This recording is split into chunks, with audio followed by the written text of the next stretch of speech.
সরকারের হস্তক্ষেপে ও কঠোর নিয়মকানুন বাস্তবায়নের ফলে সৌদি আরবগামী ফ্লাইট সহ বিভিন্ন গন্তব্যে বিমানের টিকিট ভাড়া ৭৫% পর্যন্ত কমেছে বলে জানিয়েছে association of travel agents of Bangladesh.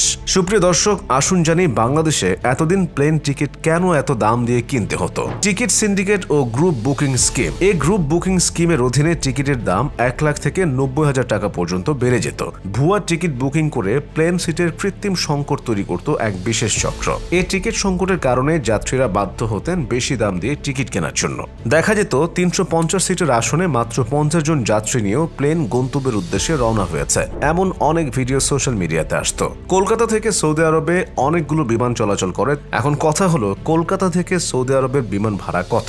Riyad airport Kolkata থেকে সৌদি আরবের বিমান ভাড়া ২১,১৭৮ রুপি, বাংলাদেশি টাকায় ২৬,৭৯৫ টাকা। জেদ্দা এয়ারপোর্ট কলকাতা থেকে সৌদি আরবের বিমান ভাড়া ২৬,০৫৯ রুপি, বাংলাদেশি টাকায় ৩২,৯৭০ টাকা। মদিনা এয়ারপোর্ট কলকাতা থেকে সৌদি আরবের বিমান ভাড়া ৩২,৬০৮ রুপি, বাংলাদেশি টাকায় ৪১,২৫৬ টাকা। এখন কথা হলো, গত এক যুগ ধরে আমরা কেন এত বেশি ভাড়া দিয়ে প্লেনের টিকিট কাটলাম? কারা ভাড়া বাড়িয়েছে, কিভাবে বাড়িয়েছে? গত এক মাস আগেও বাংলাদেশ থেকে সৌদি আরবের বিভিন্ন এয়ারপোর্টে প্লেন ভাড়া ৯০,০০০ টাকা থেকে শুরু করে প্রায় ১ লক্ষ টাকার উপরে ছিল। গত ডিসেম্বর ও ফেব্রুয়ারিতে যাত্রীদের ঢাকা থেকে সৌদি আরবের প্রধান শহরগুলোতে যেতে বিমান টিকিটের অতিরিক্ত ভাড়া দিতে বাধ্য করা হয়েছিল। আর সবসময়ের মতো সিন্ডিকেট তো ছিলই। অবশেষে সরকারের নজরদারি ও প্রচেষ্টায় টিকিটের দাম নাটকীয়ভাবে কমেছে। ঢাকা থেকে সৌদি আরবের জেদ্দা, মদিনা বা দাম্মামের যে রুটগুলোতে একমুখী ভাড়া লাখ টাকা ছাড়িয়েছিল, তা এখন ৪৮ থেকে ৫০ হাজারেই পাওয়া যাচ্ছে। এমনকি কিছু বিমান সংস্থা ঢাকা থেকে দাম্মাম ও রিয়াদের মতো রুটে টিকিট ভাড়া কমিয়ে ৩৫,০০০ টাকায় দিচ্ছে। উড়োজাহাজের টিকিটের অস্বাভাবিক মূল্য রোধে সরকারের ১০ দফা নির্দেশনা